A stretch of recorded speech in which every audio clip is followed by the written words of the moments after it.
बोलतो. तर जसं आपण गप्पा गोष्टी करतो ना, तशा स्टाईलमध्ये मी स्टोरी सांगणार आहे. अगदी छोटीशी साधी स्टोरी आहे. माझ्या स्टोरीचं हेडिंग आहे, स्वर्ग उतरलं माझ्या दारी, स्वर्ग अवतरलं माझ्या दारी. गौतम आणि गीता त्यांचं नुकतंच 6 महिन्यापूर्वीच लग्न झालेलं आहे. नुकतंच लग्न झालंय म्हणजे निश्चितच संसार मांडायचा आहे, सगळ्या वस्तू रोज नवीन नवीन काही आणायचंय. आणि लहान वयात ते इच्छाच असतात खूप की हे आणायचंय, ते आणायचंय, ते आणायचंय. लवकरात लवकर सगळा संसार पूर्ण करून घ्यायचा आहे. आणि या उत्सुकतेमध्ये गौतमनी आता 4 महिन्यापूर्वीच कार घेतलीये आणि त्याची इमाय पण खूप मोठी आहे. एवढंच नव्हे, त्याला असं वाटतं की 3-4 वर्षानंतर जेव्हा आपल्या घरात लहान मूल येईल त्याच्या आधी मला आत्ताच एक फ्लॅट पण घेऊन घ्यायचा आहे, म्हणजे 4 वर्षात ईएमआय ती पण कमी होऊन जाईल आणि मी माझ्या मुलांचा खर्च चांगला उचलू शकेन. एवढं त्याचं सगळं प्लॅनिंग आहे. आणि याच्यामुळे ते सध्या रोज सुट्टीच्या दिवशी, रविवारी, शनिवारी किंवा ऑफिस मधून आल्यावर नवीन फ्लॅट पाहायला, बिल्डर्सला भेटायला, नवीन बँक मॅनेजर्सला भेटतात की काय लोनच्या स्कीम आहे, कुठे कमी स्वस्तात मिळेल, या सगळ्या खटपटीत ते असतात. तर तसंच आज पण ते सगळं काम आटपून या कामाकरता बाहेर निघणार होते. निघणार तेवढ्यात आई त्याच्या आपल्या रूम मधनं आली आणि तिने सांगितलं, अरे गौतम, मला 1,500-2,000 रुपये दे रे जरा, मला माझे डोळे तपासायचे, दात स्वच्छ करवायचे, दे ना बेटा. गौतमनी पाकिट काढलं, असे असे नोटा फिरवल्या, मोजल्या जरा अंदाजाने. मग आईला म्हणाला हळूच, आई तुला माहितीये ना, आता आमचं 6 महिन्यापूर्वीच लग्न झालंय, संसार मांडायचा आहे ग, खूप वस्तू आणायच्या असतात, रोज काही काही बाजारात आणायचं असतं, कारची इमाय माझी खूप मोठी आहे, मला घर घ्यायचंय लवकरात लवकर. तू असं कर ना, बाबांचे जे काही व्याजाचे पैसे थोडेफार येतात ना, त्याच्यातनं 1 वर्ष 2 वर्ष भागव ना, मी तुला नक्की मग चांगले पैसे वाढवून देईन आई, प्लीज असं कर. आणि असं म्हणून त्यांनी 500 रुपयाची नोट आईच्या हातात ठेवली. त्यांनी आईच्या हातात 500 रुपयाची नोट ठेवली आणि त्याची बायको म्हणजे गीता असं तिने केलं एकदम. गौतमला असं वाटलं, अरे आपली चूक झाली, आपण आता ऐकते नाहीये, आपली बायको आहे आपल्या बरोबर, आपल्याला तिला विचारायला हवं होतं, आपली ड्युटी होती की का ग आईला देऊ का पैसे. ती भले नाही म्हणू काही म्हणू, आता तिला राग आलाय म्हणून तर ती असं करतीये. आणि आई बाहेर गेली किंवा मी माझ्या रूम मध्ये गेलो की ती माझी चांगली झडती घेणार. तेव्हा तो असा तो विचारच करत होता. तेवढ्यात गीतानी गौतमच्या हातातनं पाकिट ओढून घेतलं आणि लागली नोटा मोजायला. 1,000, 2,000, 3,000, 4,000, 5,000, 6,000, 7,000 नोटा मोजल्या. गौतमला वाटलं, बापरे, घोड चूक झाली आपल्या हातून. आता पश्चातापशिवाय काही नाही. आता आपली बायको दर महिन्यात आपल्या काळाला आपल्या पगारातनं फक्त पाकिट खर्च देऊन देणार, सगळे पैसे आपल्या जवळ ठेवणार, असंच करणार बस. असं तो होता. आता काय करू, काही आता मला पश्चाताप होणार आहे, आता काय करू, असा तो विचारच करत होता.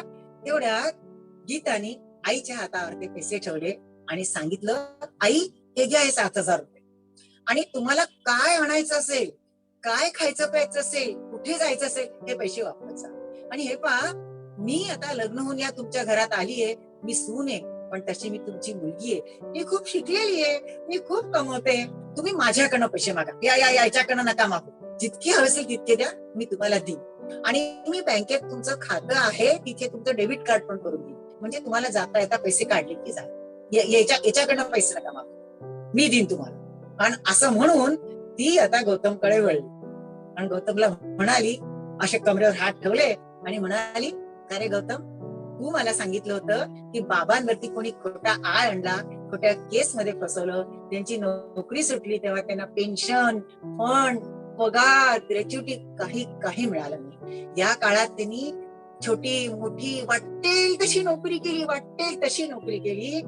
आणि तुझ्या आईनी, तू सांगितलं मला की तुझ्या आईनी त्या काळात तुझं मास्टर्स आणि MBA होत असताना तुझ्या आईनी लोकांकडे स्वयंपाकच नव्हे तर धुणं, भांडे, लादी पुसण्याचं काम सुद्धा केलं रे.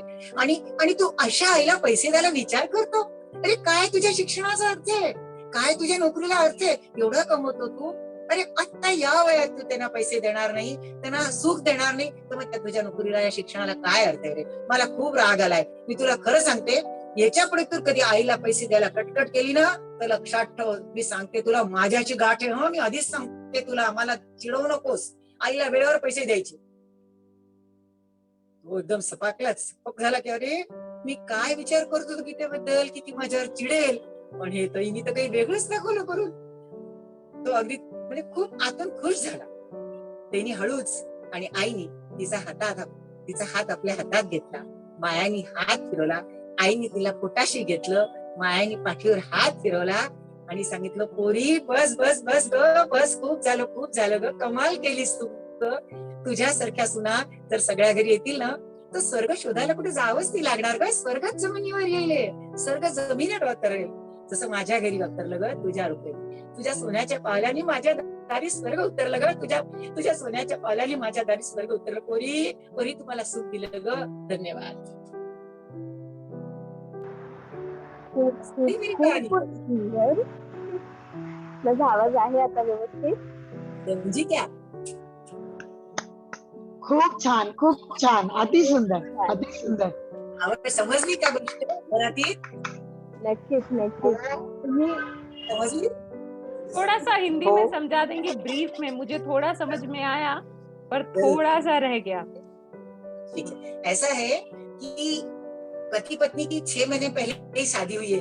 गीता और गौतम नाम 6 महीने पहले शादी हुई है. तो जैसे नई शादी होती तो नई गृहस्थी में खूब बसाना होता है, शौक भी खूब होता है ना आदमी को कि मैं ये लाऊं वो लाऊं, तो वो उस बस उसी गड़बड़ में है. और उसने लड़के ने अभी कार भी ले ली, उसकी भी ईएमआई बहुत बड़ी, क्योंकि जल्दी कार का लोन चुकाना है.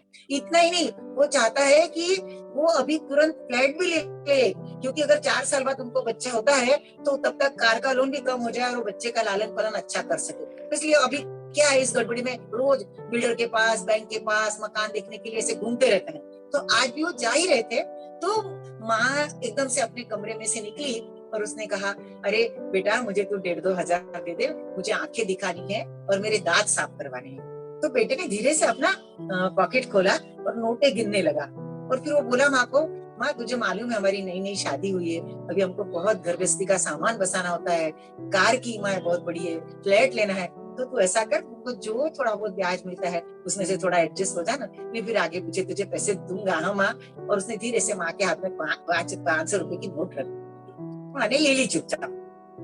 ये देखे पत्नी ऐसे उसने खकारा, मतलब जैसे बताया कि नहीं, उसको लगा अरे अब मेरी शादी हो गई है, मुझे पत्नी से पूछना चाहिए, उसकी परमिशन की बिना नहीं देना था. इसको बुरा लग गया.